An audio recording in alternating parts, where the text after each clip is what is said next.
Transparency international की 2023 की report मेरे सामने, उसके मुतल्लिक इस मुल्क की अदलिया का नंबर तीसरे नंबर पर आता है करप्ट तरीन इदारे के तौर पर, जबकि पुलिस पहले और कॉन्ट्रैक्ट का शोबा दूसरे नंबर पर आता है। वर्ल्ड जस्टिस प्रोजेक्ट की 2023 की रिपोर्ट मेरे सामने है। पाकिस्तान की अदलिया 142 ममालिक की फहरिस्त में 130वां नंबर आता है। Allied law and justice commission Pakistan की रिपोर्ट बताया मुल्क की तमाम अदालतों में ज़ेर इल्तवा मुकदमात की तादाद 24 लाख हो गई है, जबकि सुप्रीम कोर्ट में ज़ेर इल्तवा मुकदमात की तादाद 57,000 तजावज़ कर चुकी है।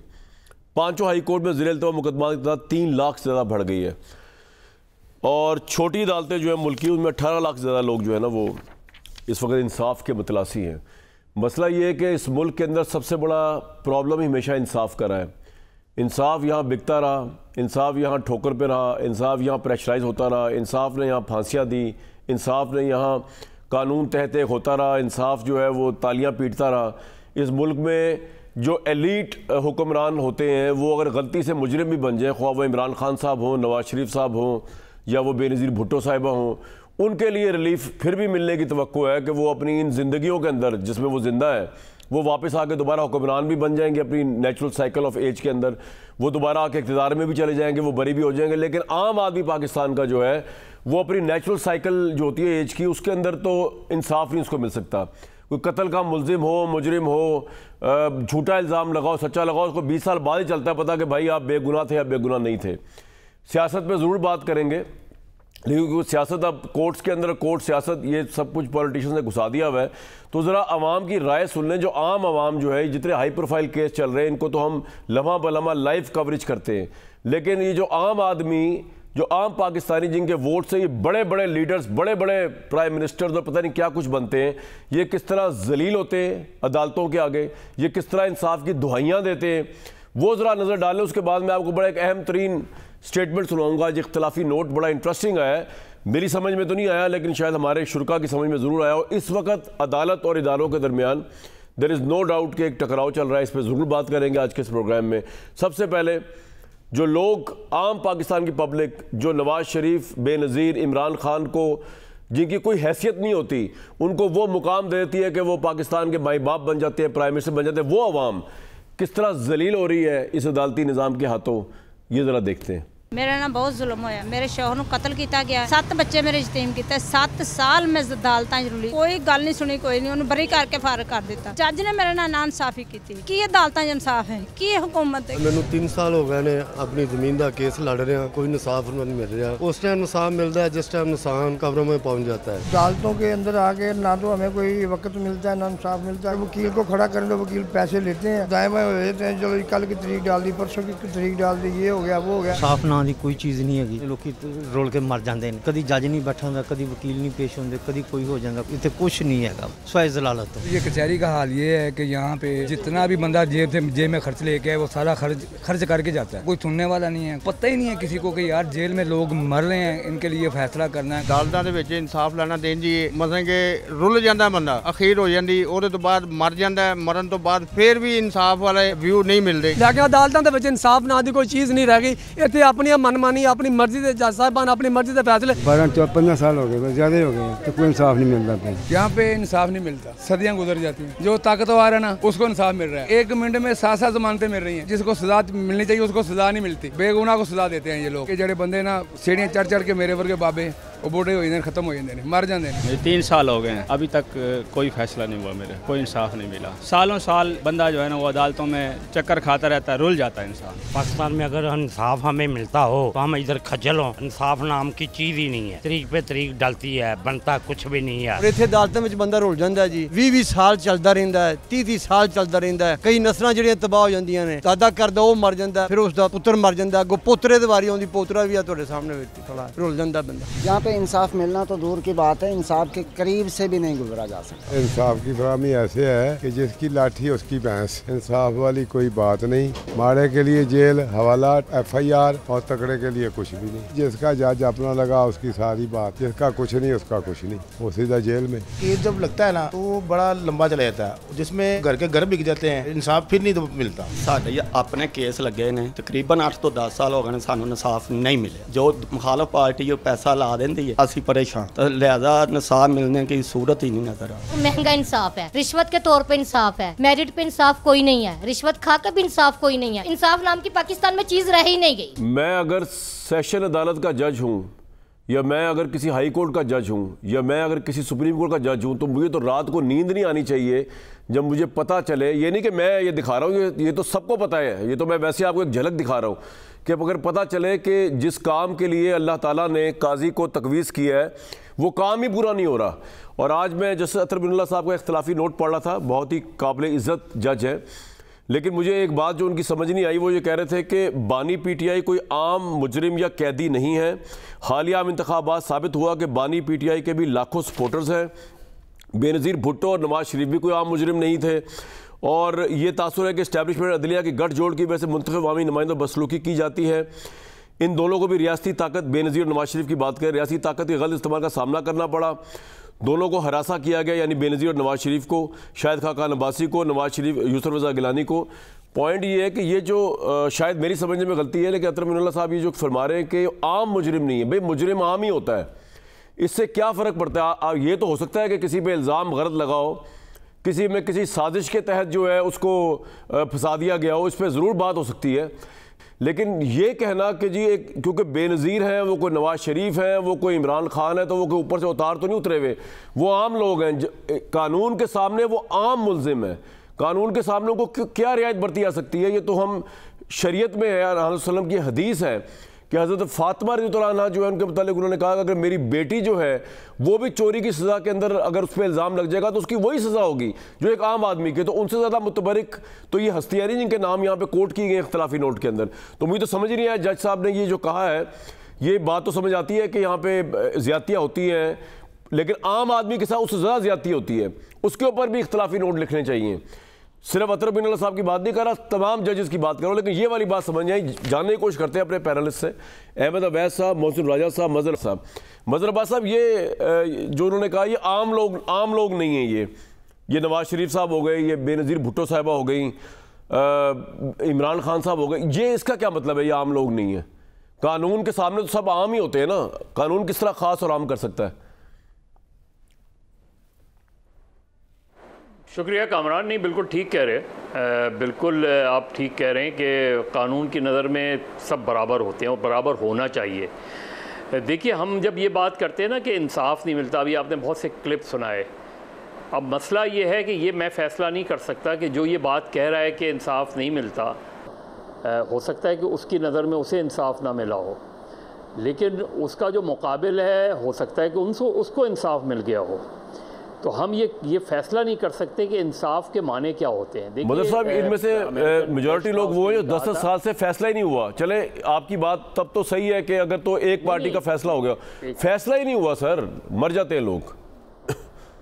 नहीं, मैं आपकी उसी बात पर आ रहा हूँ। देखिए, जो अमेरिकन जज है उसने कहा था कि हमारा काम इंसाफ देना नहीं है, हमारा काम कानून के मुताबिक फ़ैसला देना है। अब आपका दूसरा जो पहलू है वो बिल्कुल बहुत अहम है कि हमारे यहाँ 20 आप तो ये तो आप एक आम आदमी के केस की बात कर रहे थे, मैं तो एक हाई प्रोफाइल केस को बता देता हूँ। डैनियल पर्ल का केस एंटी टेररिज्म कोर्ट में 3 महीने डिसाइड हो गया, सज़ा हो गई, और हाई कोर्ट में वो 20 साल तक अपील में पड़ा रहा, 20 साल तक अपील में। तो मसला इसमें प्रॉब्लम कहाँ आ रही है? प्रॉब्लम ये आ रही है कि जो हाई प्रोफाइल केसेस जिनकी हम बात कह रहे हैं, शायद इंसाफ के तकाजे तो वहाँ भी पूरे नहीं हो रहे। आप जितने साबिक़ वज़ीर आज़म के केसेस उठा के देख लें, क्या उधर इंसाफ के तकाजे पूरे हुए हैं? माँ सिवाय इसके कि उनके किसी के जल्दी फैसले हो गए क्योंकि जल्दी सज़ा देनी थी, किसी को जल्दी बरी करना था उसको जल्दी बरी कर दिया गया। हमारे यहाँ मेन इशू जो आप बात कह रहे हैं ना, उसका ताल्लुक़ हमारे क्रिमिनल जस्टिस सिस्टम से है। हमारे यहाँ जो आज़ाद अदलिया की तहरीक चलाई गई और सपोजिटली अदलिया आज़ाद हुई, उसने उसके बाद उस आज़ाद अदलिया को कोर्ट नंबर 1 में बंद कर दिया। आज़ाद अदलिया का कॉन्सेप्ट ये था कि अदलिया निचली सतह तक चीज़ों को ले जाए, बिल्कुल सही। सेशंस कोर्ट, सिविल कोर्ट, जहाँ सबसे ज़्यादा लोग पिसते हैं, आम आदमी पिसता है। तो हमारे यहाँ जो सुपीरियर जुडिशरी थी उसने ट्रिकल डाउन नहीं किया। एक आसिफ सईद खोसा साहब के ज़माने में ये ज़रूर हुआ कि हमारे यहाँ मॉडल कोर्ट का कॉन्सेप्ट आया। अब मुझे नहीं पता, वैस साहब यहाँ वो बेहतर बता सकते हैं कि मॉडल कोर्ट के जो उसकी इतने सालों में परफॉर्मेंस है वो कैसी है, लेकिन स्पीडी जस्टिस सिस्टम जो था आपके यहाँ, एंटी टेररिज्म कोर्ट में ये लिखा हुआ है लॉ में कि 1 हफ्ते में फ़ैसला होगा, वहाँ सालों लग जाते हैं, उसके बाद अपील में सालों लग जाते हैं। ठीक है, आपकी कंप्लेन जजेस, वहाँ मॉडल कोर्ट में एक और अहम फैसला हुआ था कामरान, वो ये हुआ था कि कोई एडजमेंट नहीं होगी। देखिए आपके यहाँ केसेस जो डिले होते हैं ज़्यादातर वो गैर ज़रूरी तौर पे एडजमेंट्स में होते हैं, यानी वकील उसके बराबर के जिम्मेदार है। 2 वकील तो आज मौजूद है साथ, बिल्कुल सही। तो ये जो एडजमेंट, गैर ज़रूरी एडजमेंट्स होती हैं जी, इनसे केसेस डिले होते हैं, इसमें पेंडिंग में जाते हैं। इसके अंदर बहुत से तो हमारे यहाँ ओवरऑल और एग्जीक्यूटिव बिल्कुल सही सर, आप जिम्मेदार है अगर जुडिशल सिस्टम फॉल्टी है। बिल्कुल ठीक, बिल्कुल सर आपका पॉइंट है। वैसा एक तो आप अपना कमेंट जरूर दे सकते हैं जो मैंने बात की, लेकिन साथ ही बताइएगा अगर जिस तरमीनुल्लाह साहब ने ये साबिक वज़ीर-ए-आज़म की पेशी को लाइव दिखाने के ऊपर जो इख्तलाफी नोट लिखा है उस पर सारी बात की है और उसमें वो थोड़ा डिटेल में भी गए बाकी प्राइम मिनिस्टर, अगर उनकी ये बात आप इख्तलाफी नोट आप सही मानते हैं, मनोअन उसे एग्री करते हैं सही से मुराद, तो आप ये समझते हैं कि 2017 के अंदर फिर नवाज शरीफ साहब के साथ जो ज़्यादती हुई जिसमें ऑब्वियसली पाकिस्तान तहरीक इंसाफ बेनिफिशरी थी, अगर आज इमरान खान के साथ कुछ हो रहा है तो अगर PDM की ये गवर्नमेंट बेनिफिशरी है तो आप फिर ये भी एग्री करेंगे सर इनसे पूरा कि उस वक्त तहरीक इंसाफ बेनिफिशरी थी जब नवाज शरीफ से ज़्यादती हुई?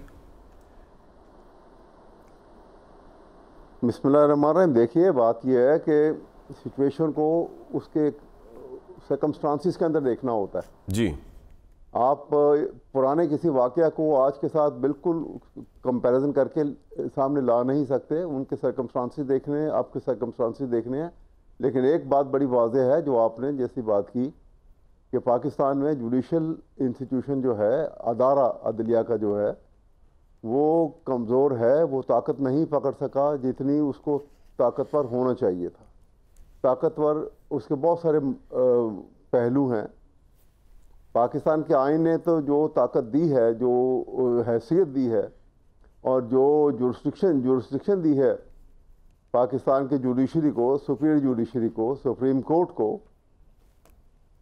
उसके मुताबिक तो वो पाकिस्तान के तमाम अदारों को कंट्रोल करती है इन अ वे कि आपने अगर पार्लियामेंट के अंदर भी कोई लेजिस्लेशन हुई है तो उसने देखना है कि यह क्या यहाँ पे फंडामेंटल राइट्स के मुतनाज़म कोई जो है कॉन्ट्ररी टू फंडामेंटल राइट तो कोई लेजिस्लेशन नहीं हो गई, क्या कोई कुरान सुन्नत के ख़िलाफ़ तो कोई लेजिस्लेशन नहीं हो गई।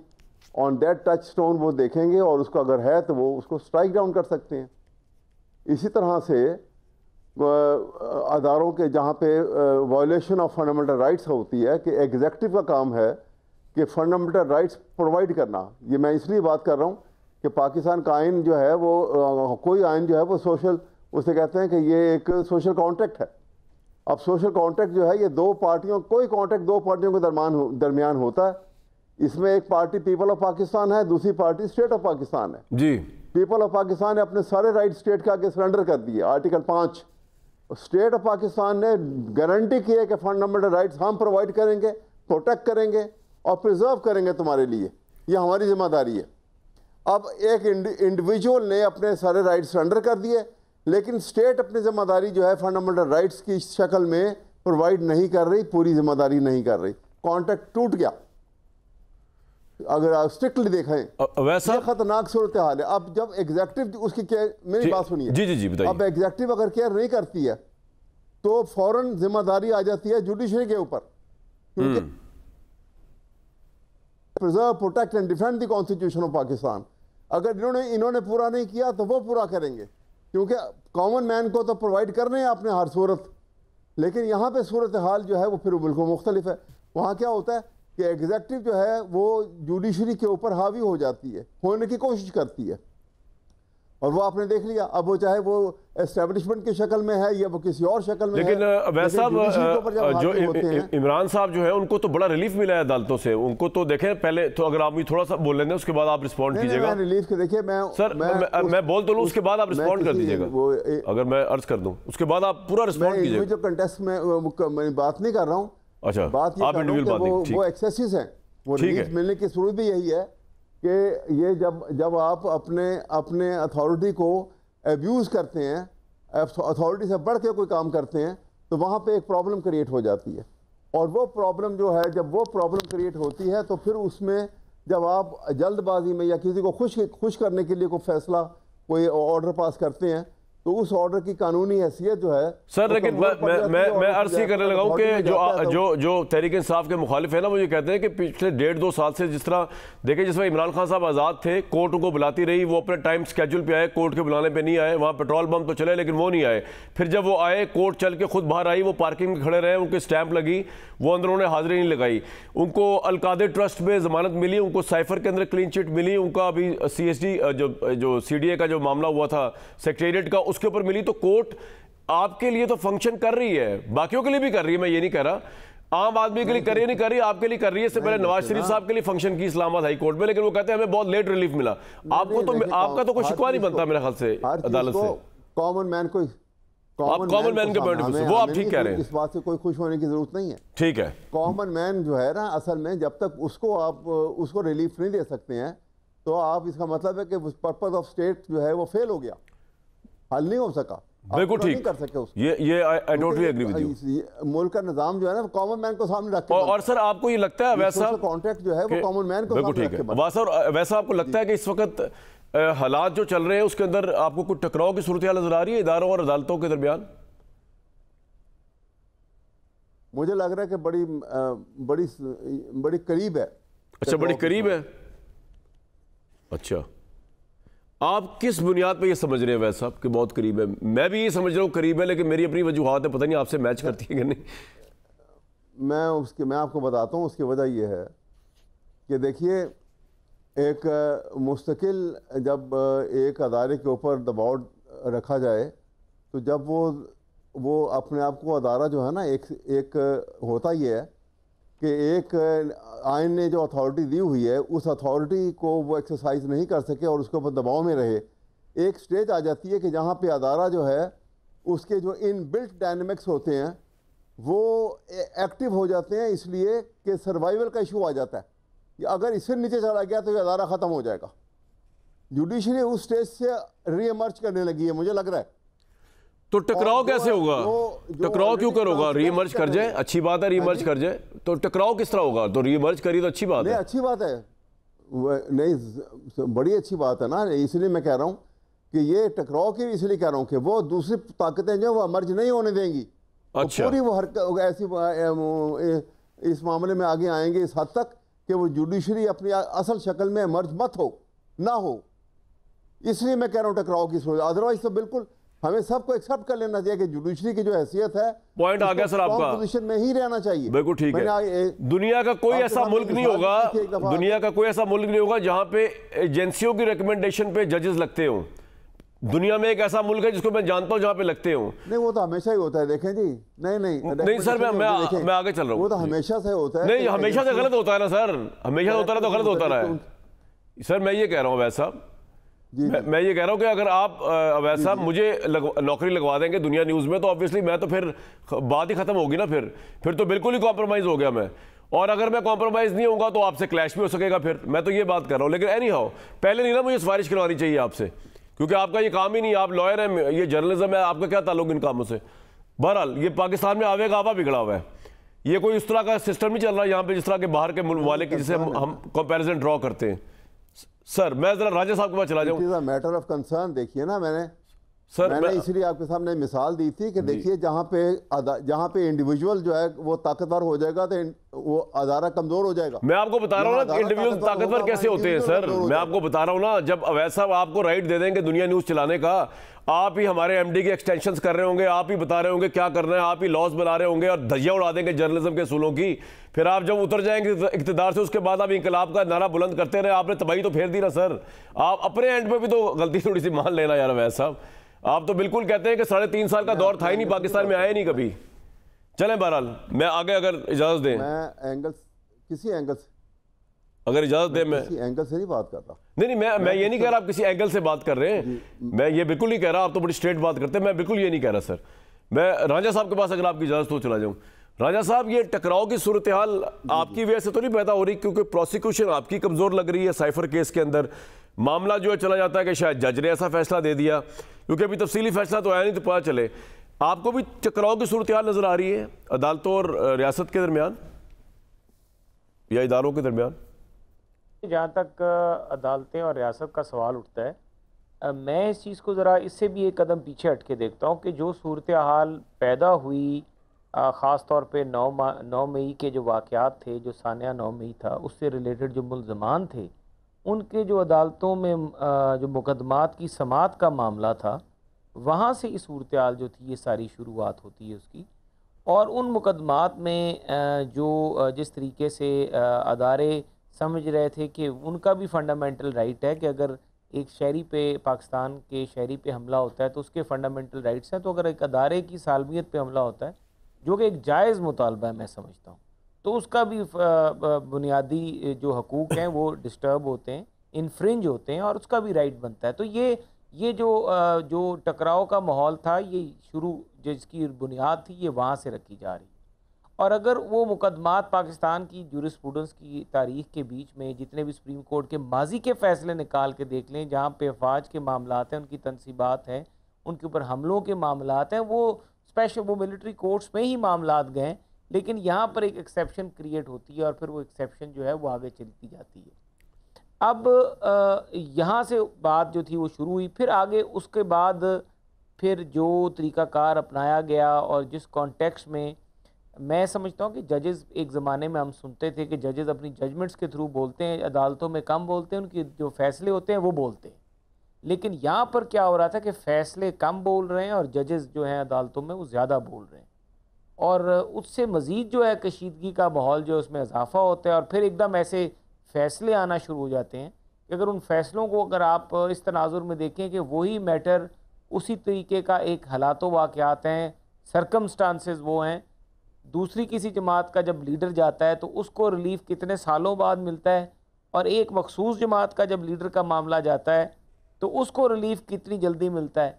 तो ये जो फ़र्क है, ये वो माहौल है जो पैदा कर रहा है इस तरह के हालात को, कि जिसकी वजह से ये सूरत हाल जो है ये टकराव की तरफ जा रही है। और ये बड़ी बदकिस्मती होगी पाकिस्तान के लिए कि ये सूरत हाल उस तरफ चली जाए, क्योंकि अगर ये सूरत हाल पैदा होती है तो फिर मेरा ख्याल से कि ये जो सारे का सारा सिस्टम है, ये सारे का सारा सिस्टम जो है ये एक बहुत बड़ी मुश्किल में फंस जाएगा, और ऐसी मुश्किल में फंसेगा मेरा ख्याल से जिससे सारे ही मुतासर होंगे, जमहूरियत भी मुतासर होगी और बाकी। वैसा आप एग्री कर रहे हैं राजा साहब से? वो कह रहे हैं 9 मई के मामले पे या साइफर पे इस तरह के जब रिलीफ मिलेंगे तो इससे टकराव, इससे सिस्टम सफ़र करेगा।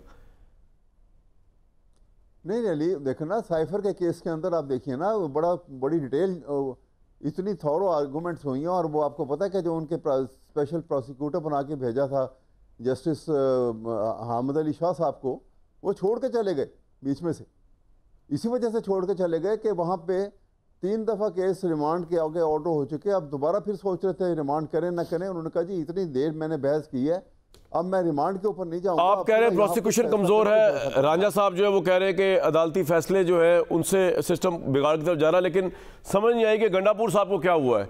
जरा ये देख लें, उसके बाद ब्रेक लेते हैं। भाई इस सेंटीमेंट के साथ तो हर जगह ही टकराव है। अभी तो इमरान खान जेल में बाहर नहीं आए तो ये हालात है। मदर साहब, एक्चुअली आपको तो खैर मुझसे ज़्यादा मालूम होगा कि ये मामला अदालती जंग का तो नहीं है, ये तो एक मामला चल रहा है जो कि जिस तरह की लड़ाई शुरू की और इमरान साहब ने उसको बिगनिंग की, उसके बाद हम देखते हुए आ रहे हैं वो कहाँ तक पहुँच रही है। तो इसको आप कहाँ तक जाता हुआ दिखता नज़र आ रहा है सर आपको? ये अदालत तो इसमें बीच में आ गई है ना, लेकिन बेसिकली ये मामला अदालत का तो है नहीं, ये तो एक और ही वो चल रहा है ना मामला। एक तो रियासत के ऊपर जो अटैक और सारा बयानिया और ये उस कॉन्टेक्स्ट में ना। कामरान देखिए, एक तो शुरू में जब आपने ब्रेक से पहले अली अमीन गंडापुर साहब को सुना, हाँ उनकी स्टेटमेंट पे जी, तो हैरानगी है कि एक चीफ मिनिस्टर इस तरह की लैंग्वेज कैसे यूज़ कर सकता है। आई एम श्योर कि ओवैस साहब भी यहाँ बैठे हुए हैं, वो भी, और जहाँ और जो पार्टिसिपेंट बैठे हुए हैं वो भी इस चीज़ को, इसलिए कि आप किसी से इख्तलाफ करें ना, आप उससे इख्तलाफ करें, उससे बात करें कि उसको ये गुफ्तगू नहीं करनी चाहिए थी।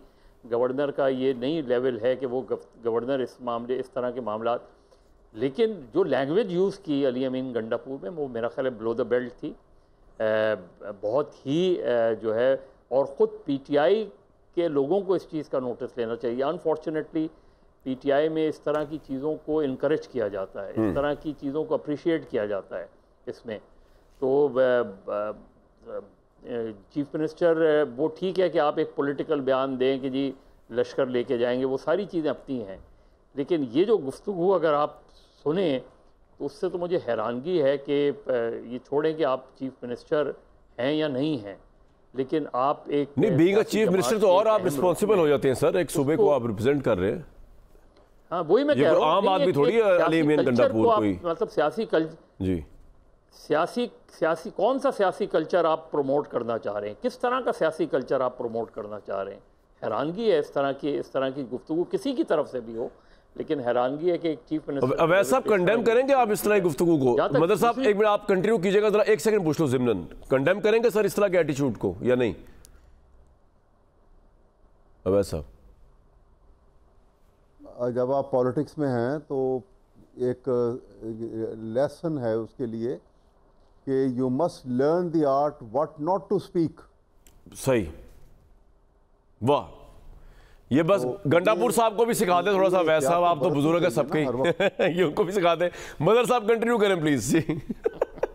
और पता नहीं आपको किस किस को सिखाना पड़े, मुझे भी शायद सिखाना पड़े, फिर इमरान खान साहब को भी सिखाना पड़े, लेकिन बहरहाल जी मदर साहब। देखिए, दूसरी जो कामरान बात की आपने की है 9 मई की बात, और मैं ये बारहा ये कहता रहा हूँ। देखिए, किसने एग्जीक्यूटिव को या किसने रोका था कि 9 मई के मुकदमात में आप 3 महीने में, मैक्सिमम 3 महीने से ज़्यादा नहीं लगना चाहिए था आपको, जो भी फैसला करना था आपको 9 मई के मुल्ज़मान के हवाले। बिल्कुल ठीक है। आप सोचेंगे जिसको पूरी हुकूमत जिसको मास्टरमाइंड कहती रही है 9 मई का, उसके ऊपर आज तक आपने चार्ज तक फ्रेम नहीं किया 9 मई का। मतलब आप 1 साल सिर्फ उसको पॉलिटिसाइजेशन ऑफ May 9 क्यों कर रहे हैं? हमने अल्ताफ़ हुसैन के केस में देख चुके हैं हम। 22 अगस्त को आप आज तक चला रहे हैं। 22 अगस्त को आप क्यों नहीं 22 अगस्त को क्लोज़ करते? 3 महीने 6 महीने में अदालत क्यों नहीं क्लोज़ करती? क्यों उसको पॉलिटिक्स का हिस्सा बना दिया आपने उस चीज़ को? ये जो हम पॉलिटिसाइजेशन ऑफ केसेस करते हैं, ये जो हम उसके बैकग्राउंड में आप पॉलिटिक्स करते हैं कि जी जिसने आके 9 मई की मजम्मत की वो उसको क्लीन चिट मिल जाती है, वो ड्राई क्लीन हो जाता है, जिसने मजम्मत नहीं की वो जेल के अंदर चला जाता है। ये जब होता है तो आप मेरिट ऑफ द केस को किल कर देते हैं, और दरअसल ये केस के साथ ज्यादती होती है जिसमें आप पॉलिटिक्स खेलने लगते हैं। अगर आप इजाजत दें 9 मई के केस में बिल्कुल इस पे राय ले लूं इनकी। रांझा साहब, क्यों 9 मई पे अभी तक आपने कुछ नहीं किया? आपकी पहले भी गवर्नमेंट थी, आपकी अब भी गवर्नमेंट है। देखिए मज़हर साहब, मैं एक बड़ी वाज़ेह बात बताता चलूँ कि मैं तो अपनी जमात में उन लोगों में से हूँ जो यही कहता है कि 9 मई के किसी भी बंदे को जिसने ये जुर्म किया 9 मई को उसको ना छोड़ा जाए।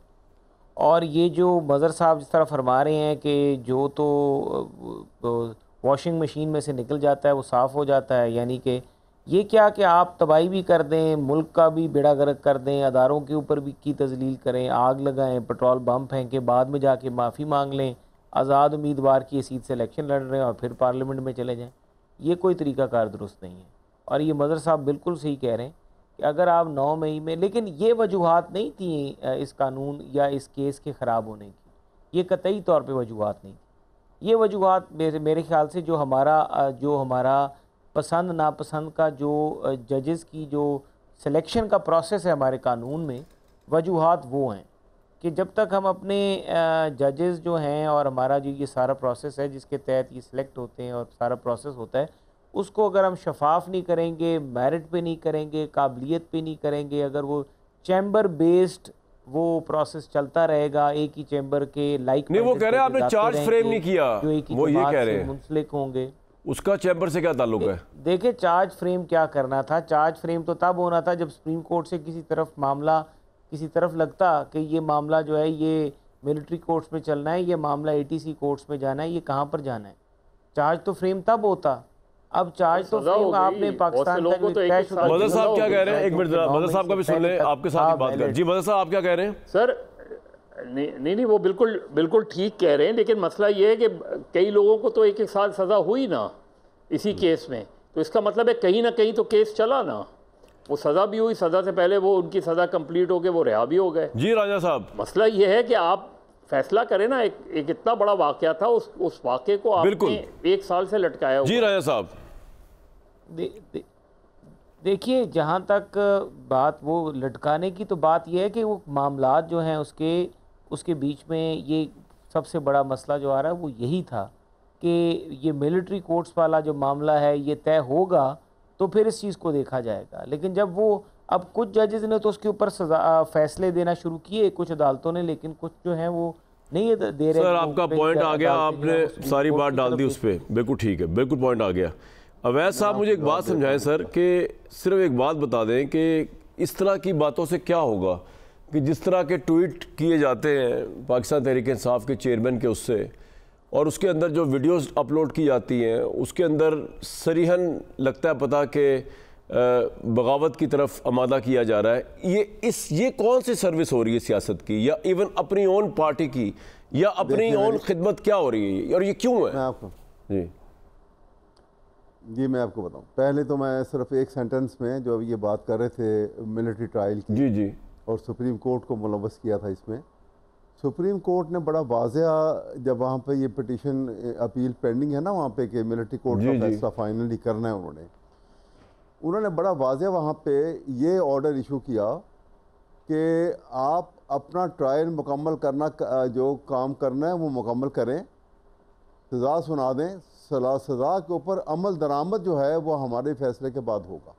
आपका पॉइंट आ गया। आप सर मेरा सवाल वक्त की किल्लत है इस पार्ट में ना, फिर ब्रेक लेनी मैंने, प्लीज। अब अगली बात सुनिए, अब अगली बात सुनिए। देखिए, बात चीज़ें होती हैं, ये ट्वीट कोई नहीं। देखें, जो सानिया ईस्ट पाकिस्तान है ना, ये एक तारीख का हिस्सा है, और तारीख के ये औराक जो हैं आप ना फाड़ के फेंक सकते हैं ना, नहीं तारीख को आज के उससे जोड़ने की क्या जरूरत है? सर सवाल तो मेरा ये था, चले तारीख के औराक तो हैं, मैं मानता हूं आपकी बात, लेकिन उसको आज के उससे जोड़ना, आज की क़यादत से जोड़ना फौज की, ये कितनी बड़ी ज्यादती है? ये आपको ज्यादती नहीं लगती? लेकिन नहीं, क़यादत से, सॉरी सुनिए, बात सुनिए, क़यादत से कोई नहीं जोड़ता। सवाल ये है कि आप वीडियो देख लें, बात करेगा कि देखें, आप एक मेजॉरिटी पार्टी जिसने इलेक्शन जीत लिया उसके राइट को डिनाई करेंगे तो फिर हालात इस किस्म के बन जाएंगे।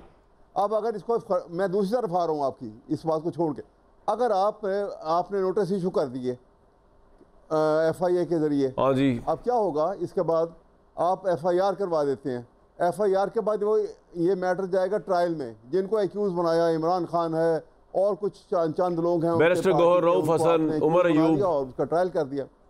सुनिए, जब आप ट्रायल पे जाएंगे ना, इसका बेसिक डॉक्यूमेंट ट्रायल के लिए ये सारे एक्यूज कहेंगे कि जनाब गवर्नमेंट ऑफ पाकिस्तान हमें हमूदुर रहमान कमीशन की रिपोर्ट की कॉपी दे ताकि हम क्रॉस एग्जामिन कर सकें बेटों से। और सर हमूदुर रहमान कमीशन की रिपोर्ट, मुझे एक बात बताएं अवैध साहब, एक अर्ज सुन ले मेरी, हमूदुर रहमान कमीशन की रिपोर्ट ये तो नहीं कह रही कि आज की फौजी क़यादत जो है वो जिम्मेदार है 71 की, मतलब ये कहाँ लिखा है हमूदुर रहमान कमीशन रिपोर्ट में? वो तो 71 में बनी थी ना रिपोर्ट, ये तो नहीं कह रही है वो। नहीं, आपकी तो वीडियो यही लोड हुई हुई है सर, मैं तो सर ये कह रहा हूँ जो वीडियो लोड हुई हुई है उसके कंटेंट पे जाए ना आप देखिए, तो आप बिला वजह आप, मैं तो सिर्फ ये कह रहा हूँ राह चलते आप पंगा क्यों लेते हैं? देखिए वो रेपरकशंस, देखिए वो हालात जो सानिया का बायस बने वो क्या थे, वहां पे जाएंगे आप। और sir Sheikh Mujibur Rahman anti establishment था, अवैध साहब कभी इस्टेब्लिशमेंट की गोद में बैठ के नहीं आया, उसका क्या ताल्लुक आज के हालात से? वो एक लिंग्विस्टिक इशू बनाया हुआ था, इंडिया साथ मिला हुआ था, उसका क्या ताल्लुक तहरीक इंसाफ से? नहीं, ऐसी बात नहीं है। अब वो एंटी इस्टेब्लिशमेंट जब हुआ था, जब उसके राइट को डिनाई किया गया था, वो तो बार बार कह रहा था कि आओ मैं पाकिस्तानी हूँ, मैं आपके साथ मिलकर बैठता हूँ, आप सेशन बुलाओ। मैं ठीक है, मैं ब्रेक लेता हूँ, लेकिन आप मुकम्मल बात ये कि उसने कहा था, बिल्कुल शेख मुजीबुर रहमान को आप आज कर रहे हैं जिस तरह प्रेजेंट कर रहे हैं, उसने कहा था आओ 6 पॉइंट के साथ आओ, जिसमें बंगाल की अपनी फौज भी हो सकती है और होगी, जिसमें टका भी करेंसी होगी, जिसमें इकोनॉमिक मामला भी हम चलाएंगे। अवैध साहब ये भी तो उसने कहा था, सुनवा दें अवैध साहब क्या कह रहे हैं, ये भी उसने कहा था, हालांकि वो मुल्क का प्राइम मिनिस्टर बनने जा रहा था, फिर भी उसने ये कहा था, मुझे तो समझ नहीं उसने क्यों कहा था। बाद में आए हैं 6 पॉइंट तो सर उस पे तो इलेक्शन लड़ा है उसने आए हैं। और नहीं सर 70 का इलेक्शन लड़ा है उसके ऊपर। ना 6 पॉइंट सर ये तो तारीख है, बाद में आए और उसके ऊपर भी उन्होंने कहा था हम निगोशिएशन करते हैं। नहीं सर नेगोशिएशन नहीं हुई, वरना जो सिचुएशन चले ये तो भुट्टो साहब से फिर पूछना चाहिए कि नेगोशिएशन क्यों नहीं किया उन्होंने, लेकिन ये उसने इलेक्शन ही 6 पॉइंट लड़ा। पाकिस्तान में हर जगह पे आपको पोलराइजेशन नजर आ रही है। ये सिर्फ अदालतों और इदारों का मामला नहीं रह गया, पॉलिटिशियंस तो खैर पहले आगे आ गए। यकीन नहीं आ रहा तो गंडापुर साहब को सुनने भी तो इमरान साहब जेल में है, तो उनका सेंटीमेंट जो है बड़ा हाई है। इस मुल्क में स्टेबिलिटी की ज़रूरत है, इकोनॉमिक स्टेबिलिटी की ज़रूरत है, उसके लिए पॉलिटिकल स्टेबिलिटी बहुत ज़रूरी है। मुझे दीजिए नेक्स्ट कल तक के लिए इजाज़त।